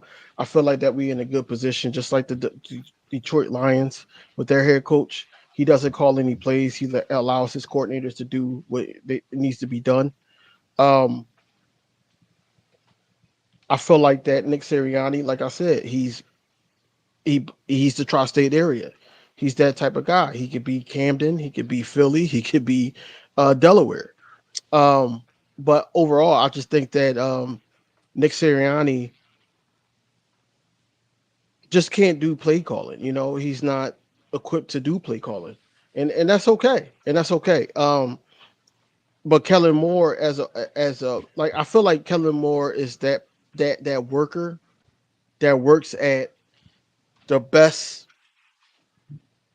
superstore and he's killing it in sales. And then they're like, "Oh, we need you to be a manager, but is that like a low end store?" Because I say that because he has everything in his arsenal. He has Jalen Hurts. A couple years removed, he was the MVP candidate. You got 1A, 1B, a couple years straight, over 1,000 yards together. Dallas Goddard, arguably top 10, um, or if not top five, tight end. Um, One of the best still, regardless if we lost Jason Kelsey or not, it's not going to be as great, but you still got a decent offensive line. Then you just added Saquon Barkley, that had the same type of games lost with opposing teams that Christian McCaffrey. You see what Christian McCaffrey did with the 49ers. So who's to says that, Saquon Barkley can't do the same thing? You got all this stuff at your arsenal. You're not going to get this again. I don't care how you look at it. You're not going to get this again. Howie Roseman is a master chef that cooked all this up. So you're not going to get this again, even if you go to another head coaching position. But head coaching position here, I think that it won't be great. It won't be great here. It would be good because it's Jalen Hurts still knowing, the play calling and everything like that. But it wouldn't be great because you're trying to manage and call plays at the same time. I don't know if Kellen Moore is ready. I don't know if he's ready at all for that. Um, I don't think they should have fired Nick King Eagle. Because like I said on my video that he's a player's coach. And when you have not only the players that grew with him throughout his journey as the Philadelphia Eagles head coach in his 4-year season, his 4 years, um, but you also had the vets like Kelsey, Fletch, Brandon Graham. You had guys like that even vouching for him. So for you sure. take him out of this situation. Now it's like, all right, who we got here now? And I know me, anytime I change, anytime my company or our company changes at work, managers or whatever like that, we like, all right, who's going to come in here now? Now we got to try to adjust to their way of things. Whereas though, why would you try to adjust to a head coach?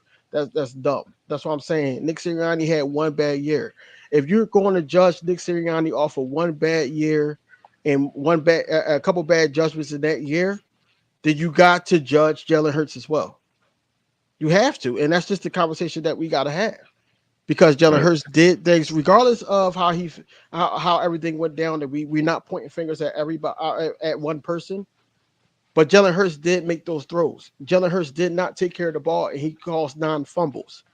It's a lot of things that we could sit up here and talk about that people are not ready to talk about. They just want to big up Facts. Jalen Hurts because everybody's against him. But at the same time, Jalen Hurts made mistakes in that year too. And like I said, you can't judge Jalen Hurts off of one bad year. He had one bad year, but it can't be consistent because now we got to have that conversation. But Facts. Nick Sirianni had 1 year that was bad, and now everybody's saying fire Nick Sirianni. That's the easy way out. Why not sit up there and have him redeem himself?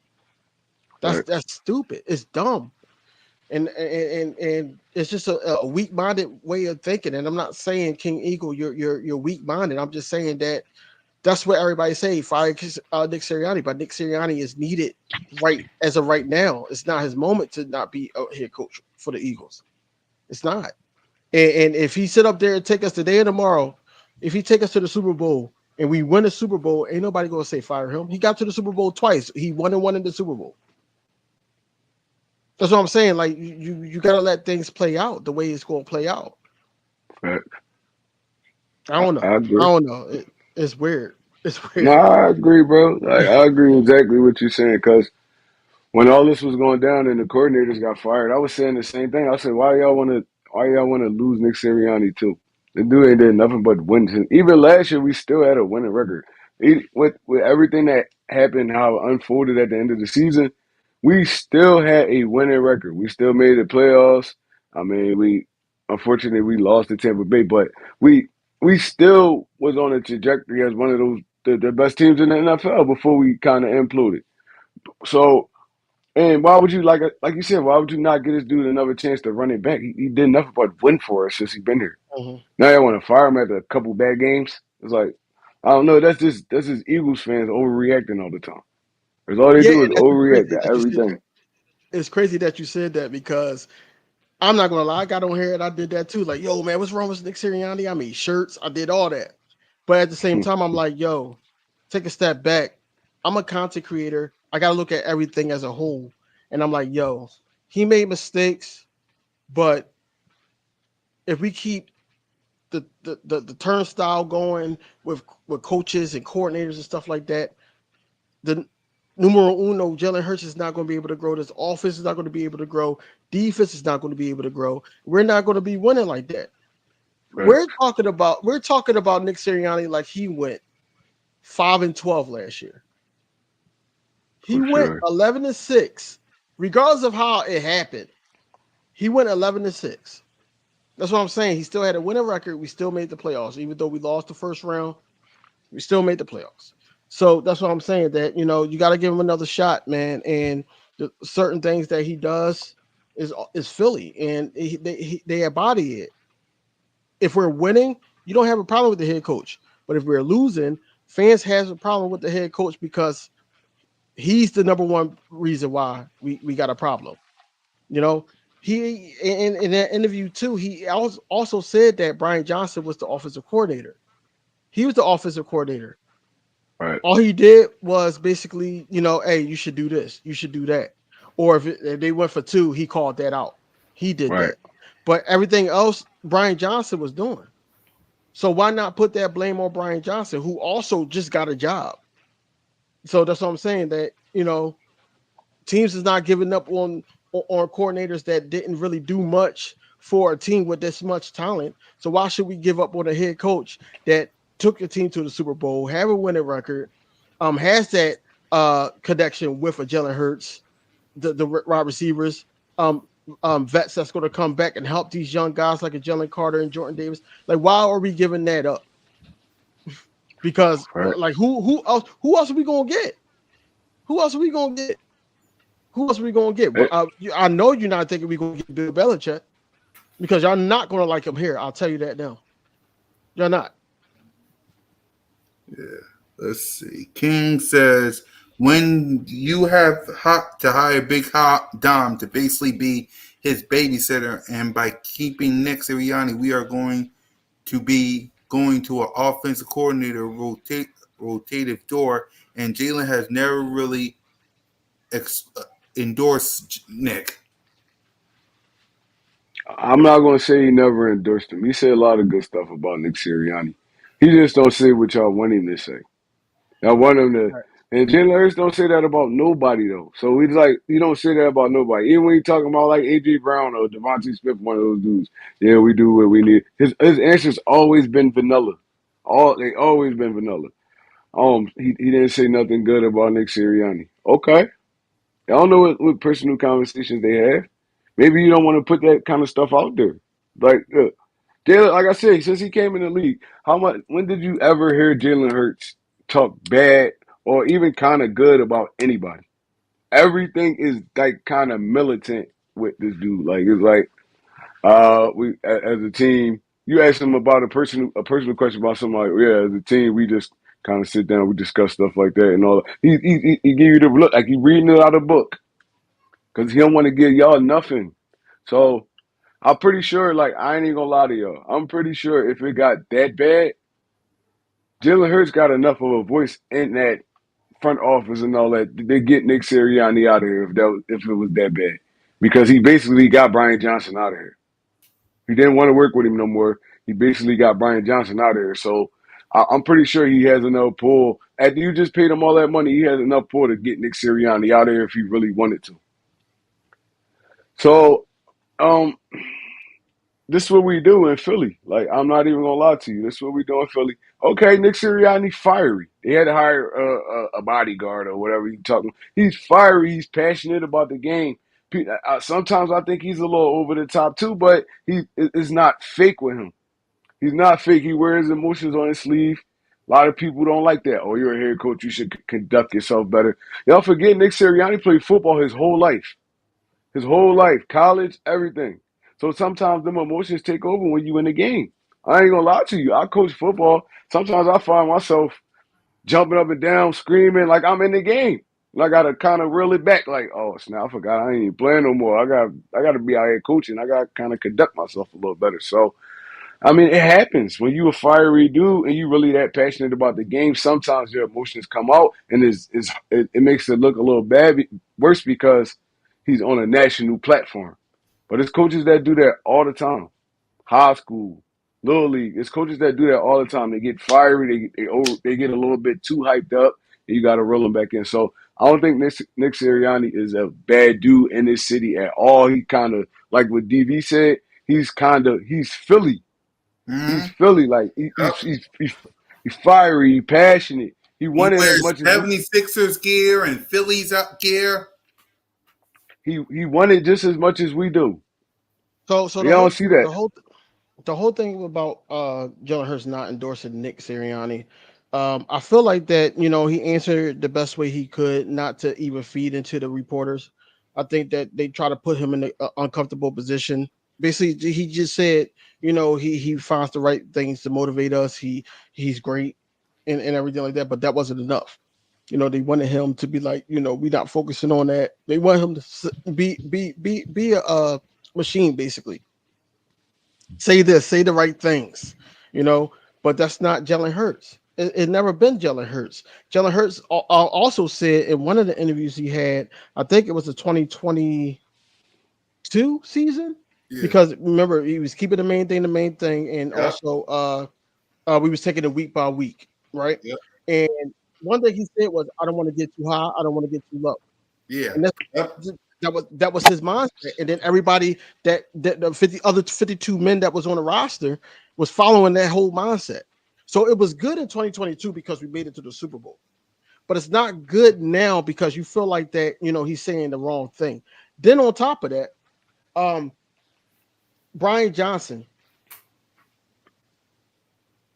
Brian Johnson had a fair shot of calling the plays. Now, what was wrong with it is, yes, it was Nick Sirianni's type of playing style, because he did say that in the interview too.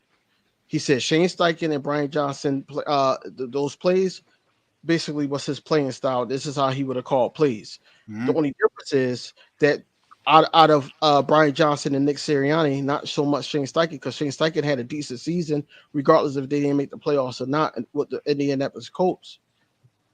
Brian Johnson and Nick Sirianni do not know how to adjust, because Brian Johnson is the first time offensive head coach in the NFL, and Nick Sirianni basically has a vanilla offense that anybody could call out because he put players in certain situations.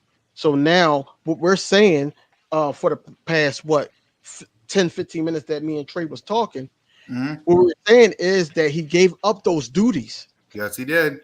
and gave it to Kellen Moore. He did the same thing in So 2022 as well. Sorry, King. He did no, the no, no, same no, thing. no, no, Yep, no, in no, no, no, no, no, no, 2022. no, no, no, no, no, no, no, no. He did it in 2021 half season. Yeah, there you go. Yeah, Uh-huh. my bad. He did 20, it then, and But that's you how really, that's how but we you made the really playoffs. seen it. You really seen it blossom in 2022 when Yeah, with yeah, Steichen there. You yep. really yeah, seen yeah. it blossom. But you're right. He gave him up halfway through the season. Yep, you're right. Halfway through the Right, season, right. because you got Yep. to remember Mm. Yep. that year we were saying run the damn ball, and then Yes. that's when we start running the ball, and then we Yep. we edge our way to the damn playoffs. Yeah. But anyway, Jalen Hurts and Nick Sirianni has a bond. If with anything, if if Trey has a player that normally balls out, today's not his day. Trey's like, Right. yo, sit down. I'm bringing somebody else in. That player's going to be mad. Or Mm-hmm. if he calls a play that the player is not familiar with, and it's like, yo, why did you call that play? Da, da, da, da. You're going to have those conversations. But that Right. doesn't mean that they don't like each other. Just like AJ Brown, they try to make that a thing with Jalen Hurts. You know, it doesn't mean I argue with my closest friends on the basketball court all the time, because I'm like, yo, you sat up there and did a spin and a figure roll. You could have just laid it up. Like, yo, get back on defense. Like I'm sitting here, that type of player. And Right. he was like, well, I scored, and I'm like, so what? Like, get back on defense, because now they coming down court, and you're now it's a 4-on-5. Right. So you argue in the midst of any sport. That's what I'm saying. That with Jakib Sports, Fox Sports, ESPN, all those type of guys that's outside looking in is not really detailing stuff like us content creators that's looking at it not just from the organization view, but we're looking at it from the player's view. And then most of the content creators actually played the sport or know Right. something about the sport. They're basically telling you like, hey, this is why this happened. Of course, like I said, myself included, fans is going to sit up there and jump like, "Yo, get Nick Sirianni out of here." Brian Johnson don't know anything. Why Matt Patricia, defensive coordinator, get him out of here? It's easy to say that because we're not making the call. But when it comes to like a Nick Sirianni is that guy that's going to motivate the other guys. Like I said, you cannot sit up there and say fire Nick Sirianni if a Fletcher Cox cursed out a reporter over Nick Sirianni. Jason Kelsey said he loves Nick Sirianni. Hassan Reddick say he loves Nick Sirianni. Hassan Reddick had an issue with the coordinators. He didn't have an issue with Nick Sirianni. All right. Nick Sirianni is a player's coach. You want to keep that there, just like the coach in Detroit. He's a player's coach because he played the game. All right. You keep him there and let the coaches or the coordinators coach both sides, and then you just monitor everything. So why not give him that chance if he's a winning coach? Do you think Jalen Hurts is a little mad at Nick Sirianni for how he scapegoat Brian Johnson? No, No. no. I ain't scapegoat him though. I ain't gonna lie. I don't think he scapegoated him at all. Um, the I mean, outside looking in, yeah, but the the organization knew what was going on. They wouldn't have just fired no Brian Johnson and not let Nick Sirianni go if that was the case. So I don't think he scapegoated him. I think it was real life. They was clashing. They was clashing like the play. We all saw it. If you watched the Eagles game, you knew what was coming next. You knew Yeah. what was coming next. Like Yep. every time, oh, they gonna run this slant, try to run this RPO, it's not gonna work. It was like they was running goddamn like 3, 4, 5 plays the whole game. So it was like that's not scapegoating. That's not scapegoat. He actually was terrible at what he was doing. So Mm-hmm. all right, I mean, like, look, y'all can say what y'all want, man. Nick Sirianni is he a, this boy. He a genius. I'm telling you. He a The genius. one thing, He probably don't got the one thing, Hold on, hold on, offensive King. stuff down I pat. want to, I want okay. to, yeah, I want to say this about King Eagle. Do you want to know what his record is as a starter as the head coach of the Philadelphia Eagles? It's the same record as Jalen freaking Hurts, 34-17. Go ahead, Three King. So playoff, you said, 3 playoff appearances, Yep, yeah, 3 straight. yep. yeah. Remember that. So you saying that he called Brian Johnson plays and not his own? We seen little dibs and dabs of his own play calling, like when we had Swift as a slot receiver, but we also had Kenneth Gainwell on the field. That wasn't a Nick Sirianni type of play. That was Brian Johnson. Um, it was another one. I forgot. I think no. It was a couple of them. It was a couple of plays that I said, oh, that's Brian Johnson. But overall, I think that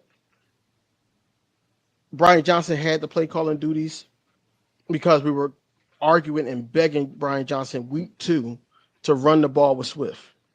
And then he finally did it, and Swift went off for 170 plus yards.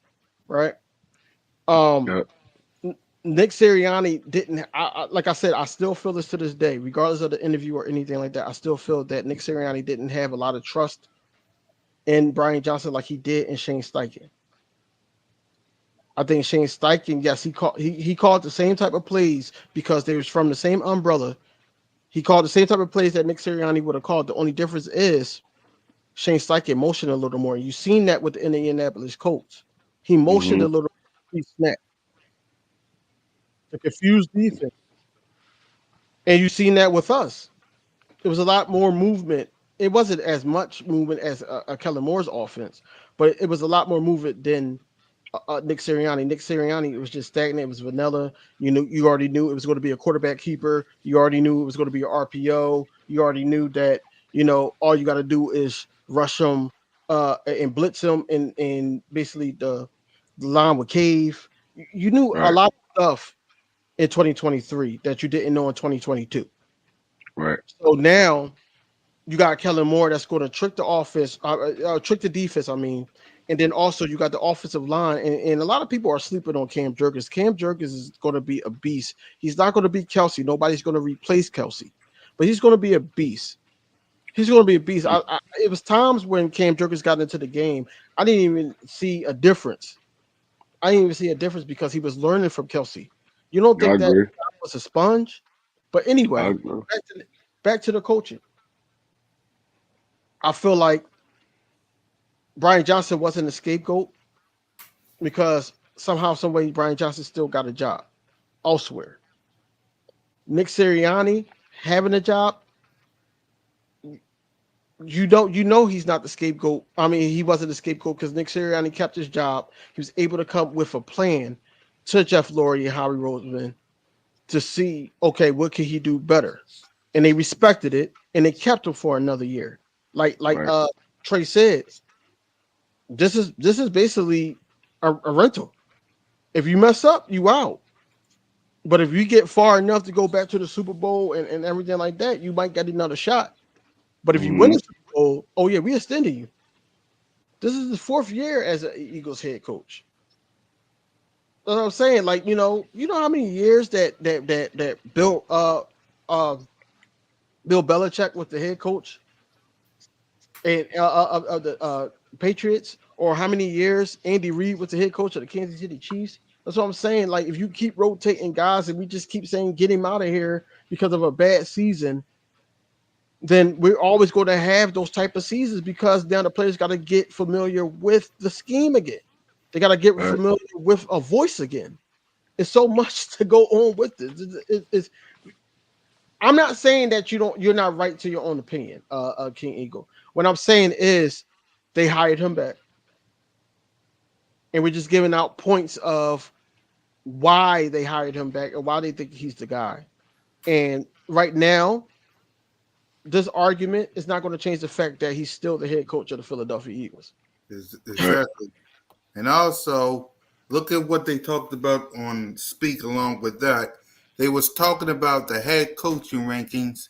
And as you can see, you got Andy Reid number 1, Sean McVay number 2, Kyle Shanahan number 3, John Harbaugh number 4, Matt LaFleur number 5, Mike Tomlin 6, Jim Harbaugh 7, Dan Campbell 8, Sean McDermott 9, Kevin Stefanski 10, Mike McDaniel 11, Kevin O'Connell 12, D'Amico Ryan 13, Zach Taylor 14, and Nick Sirianni 15.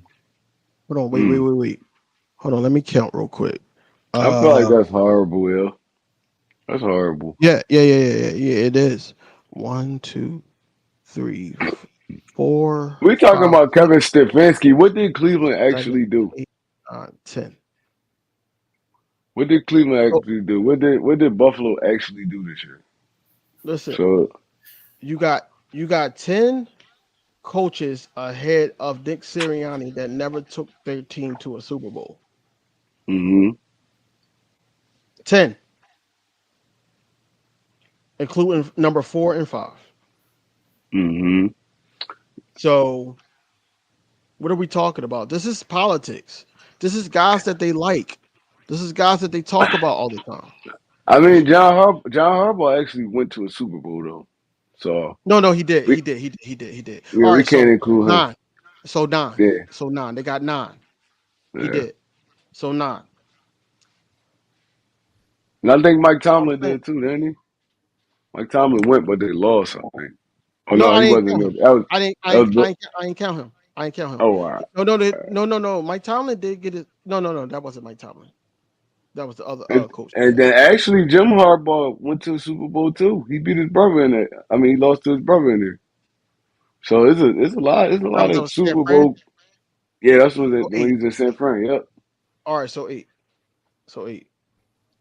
Because I forgot he was in San Fran, then he went to college, and then he came back.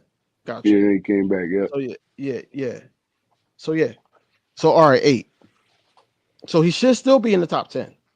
No, for sure. Should definitely be in the top 10. The fact Especially that over like Zach Taylor. I mean, D'Amico Ryans did it for 1 year. Kevin O'Connell, they got him up there at 12. What did Minnesota do the whole time he been there? I don't think they made a playoffs yet. Um, Mike McDaniels, okay, they got the little high flying offense, and Cleveland coach did nothing at all to be right there at number 10. So I don't get it, but okay. like with Nick Sirianni for his stint with the Philadelphia Eagles, the winning percentage is there. We I'll be made it right to a back, Super y'all. Keep Bowl. talking. I'll be right back. We made it to a Super Bowl. Um, Matt LaFleur didn't. Dan Campbell didn't. Sean McDermott didn't. Kevin Stefanski didn't. My uh Daniels didn't. It's a lot of guys that didn't. D'Amico Ryans, he did it like you said 1 year. Zach Taylor didn't. Kevin O'Connell didn't. So he should be in that top 10, and he's just 2 years removed from a Super Bowl appearance. That's Actually, what I I'm think saying. Zach Taylor. I think Zach Taylor actually went to Super Bowl too, though. With who Did he? though? With Cincinnati when they lost to Oh yeah, he Kansas was there. City. He was there. He Yeah, was. No, no, no, no, no, yeah. no, no, no, no, That no, no, wasn't no, him. no, no. No. I'm saying he didn't lose to Kansas City. No, no, not lose the kid. They lost to the Rams. Right, right, They lost to the Rams. Yeah, right. but yeah, he actually went to. There's a lot of Super Bowl attended coaches on here. I'm still not gonna put Zach Taylor over Nick Sirianni because just based off. I don't know. That's hard. That's hard. But Sean McDermott need to come down. Dan Campbell need to come down. Jim Harbaugh need to come down because he's just getting back into the NFL. So how's y'all putting him Okay. even at 7? That don't even make Right, sense. The dude right. ain't even play a snap in the NFL since like 2020, like it was like 2016, 2017. No, it probably was even before that. It probably like 2013 or something like that.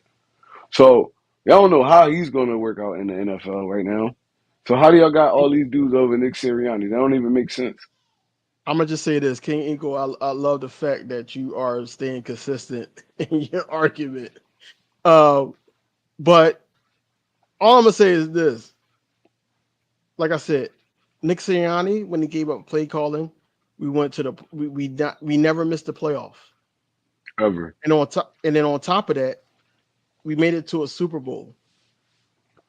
Just last, not what a year ago. We're a year away from a Yeah, Super. yeah, 2 years removed. 2 years just And, moved. and Yeah. yeah. And Dan Campbell, yes, he had an opportunity to try to make it to the playoffs because he went to the NFC Championship last year, but he didn't do it. Hmm. The only That's people that wild. you can say on this list is the Harbaugh brothers, Kyle Shanahan, Sean McVay, Andy Reid, Mike Tomlin. I'm. You can argue Zach Taylor, but I don't think anybody in that top 15, other than the names I just named, is better than Nick Sirianni. Me neither. And the crazy part is, you see the bottom half of that list. That's all Super Bowl coaches. Yeah, Doug 16, Peterson, Mike 17, McCarthy, 16, 17, 18, 19. Yep, Shane yep. Steichen, the only one. And Dan Quinn actually went to a Super Bowl too. So it's like, bro, He was in I, that Super Bowl with the Falcons. yep. Yeah, he He was. was their head coach. Oh no, he wasn't the head coach. I think he was the defensive coordinator. What's his name was the head coach? The one that Kyle Shanahan was the head coach, I think. Right. Yeah. But Sean Payton has the Super Bowl. Mike McCarthy, Doug Peterson, um, Dan Quinn fourth almost had one. So y'all putting these coaches over dudes, and the craziest one is Jim Harbaugh because he didn't even he didn't even call a snap in the NFL yet. Y'all putting him at 7. He been out of the NFL for like 6 years. But King, this was a safe Nick Sirianni. All right, I'm gonna be honest with you. Nick Sirianni, when he first got hired, he was a safe hire. Hmm. I feel like he was a safe hire because at the end of the day, he wanted to be head coach. He's one of those guys like, okay, I'm gonna let you do what you want to do.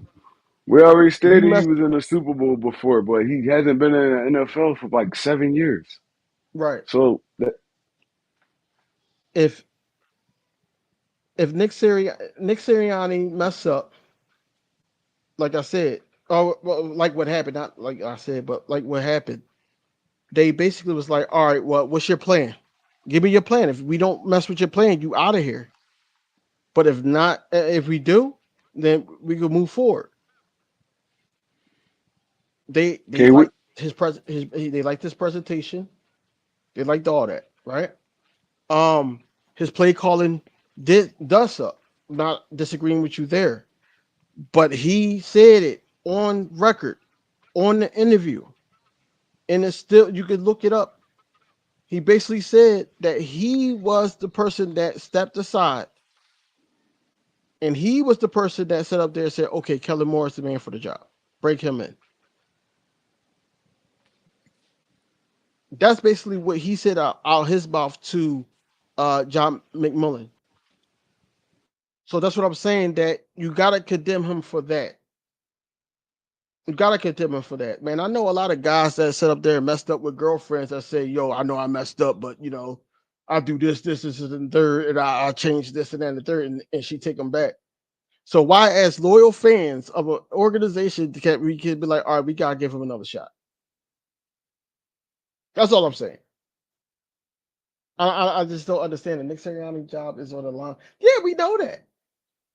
We know that. We're not Yeah, disagreeing we with already stated that though. King Eagle. We said that. it's like a rental year for him. So I mean, we already stated that, but I don't feel like how y'all be trying to give Nick Sirianni all this bad slack. I don't think he is deserved. Like I said, the dude ain't did nothing but win since he's been in the Eagles organization. He ain't did nothing but win. Take Yep. his team to the playoffs 3 straight years. Take his team to the Super Bowl the year before last. Take his team to the playoffs last year. It's like, bro, he's winning. He's winning. Ain't this what y'all want? Ain't this what Exactly. Eagles fans want? Don't y'all want to win? That's what he's doing. He's winning. He So brought that winning so culture back. yeah, right. And King Eagle. So like when we win the NFC Championship, I'm just speaking into existence, right? So Yep. if when we win, right? When. Those 2 weeks until the Super Bowl. Well, that 1 week, because that last week I think it's just like a lot of interviews, a lot of BS questions. Yep. Media's going to ask them in the Super Bowl. But that 1 week, we're going to get a video. Now we go to win the Super Bowl, and Nick Sirianni gives like a Jason Kelsey type of speech. He didn't have nothing to do with it. If Nick Sirianni, you see him on the sideline, and Kellen Moore wanted to run something else, but he's like, no, run this at the goal line, and we win by 7. That's not Nick Sirianni knowing his guys. That's what I'm saying. Like, you got to look at the game before you sit up there and judge Nick Sirianni, because you can't sit up there. From what I know, Nick Sirianni, when he gave up play calling, we had success as Eagles. As the Eagles, we had a success. When he sat up there and decided that he wanted to butt in an offense, we did not have success. So if he's giving up the offense, and he's giving up an offense to a way better offensive coordinator, Exactly, how's that not Kobe. a good decision? Exactly. How do Because cozy, it's because it's a what have you done for me lately, which means what had you done for me since last year type of league. That's what it is. It's politics. It's politics. It didn't. That's number one. Number two, and I sound like Biden when I do that. Number two is it's the Philadelphia Eagles. Yep. That we don't like us, and no one likes us, and we don't We care. don't That's care. not just a song. It's It's a not way just of a life. song. They don't like us. Yo, to be honest, when it comes to the Nick Sirianni thing, and people not even realizing it, he admitting his flaws right now. Him stepping back and letting Kellen Moore run that offense. He admitting that he's not really that good at it. He admitting it. He probably came with a plan, but he's like, all right, it ain't working. So I mean, usually head coaches get fired over stuff like this, trying to go out on their sword and all that. At least he man enough to admit, like, oh, I don't really got this right now. I could focus on other places, and I'll just bring somebody in to focus on this. That's being a head coach. Y'all want head coaches that call offense. Oh, he can't call off. Every head coach don't call offense. Dan Campbell was a defensive player. I mean, he was a tight end, and he coaches defense. He don't call nothing. He don't got nothing to do with that offense. Hitting A lot King of these King. winning coaches don't got nothing to do with their offense. Bill Belichick never had nothing to do with his offense. Never. If you don't believe that Nick Sirianni doesn't get his team fired up and motivated to go out there and win a ball game, look at unscripted 2022 season, please. Yep. Please. Roots on 3, that was his thing. Yeah. and they ran with it. The vets started to believe in it. They ran with that. He gave a hell of a speech when he was going over game plans before the Super Bowl, before playoff games and everything. Please look at that again if you haven't already watched it. Exactly. There's no way in hell that this guy's not motivated. This is one thing that he does great that you can't take away from him. I remember looking at unscripted, and it was one game I forgot what it was. I don't know if it was against Tennessee or something like that. But he went to AJ Brown. Don't you Yeah. like being don't you like being an Eagle? Don't you like being in Philly? Like little things like that. Like, yo, we got to keep this going, man. I like when we winning because my coach is happy, we happy, and that's what I'm saying. It's contagious. It is. Exactly. But if your coach is yelling at you, that's contagious too. Exactly. The Flowers, LOL. If Kelsey don't endorse it, And you know, at the end of the day, Nick Sirianni is your head coach, and ain't a damn thing you can do about it. Sorry. So no, King. No. I like this because King is right to his own opinion about Nick Sirianni and everything like that. But one thing, King Ingle. I don't know if you subscribe to my channel. I feel like you are. So one thing I don't want to see me, Smitty, even on Birds of Broad Street, Aftermath, whatever. yeah, I don't want to see when Nick Sirianni has something or an effect on the game. I don't want you to sit up there and say anything about Nick Sirianni. exactly. Simple as that, man. Simple as that. All right, enough talking about Nick Sirianni going back and forth because it ain't gonna go through people's ears. So we said what we said. So see, he said something else, didn't he? No, he said I could do that. He was replying what I said. Exactly. Right. So let's go ahead. Let's give our final thoughts. We're already in the 2-hour range. Thank King DV for rocking with us. Salute to Trey. Salute to everybody that rocking with us. So go ahead, King. Give you our final thoughts. People, we are 8 days away. 8 days away from the start of training camp. Just embrace it, man. It's going to be a lot more content from us. It's not going to be that much dry spots in conversations because now we got things to talk about. I know me, Cool Cat. I think Trey might be at open practice on August 1st. Yeah. But yeah, I just think that it's just a lot to get into, man. There's a lot of people.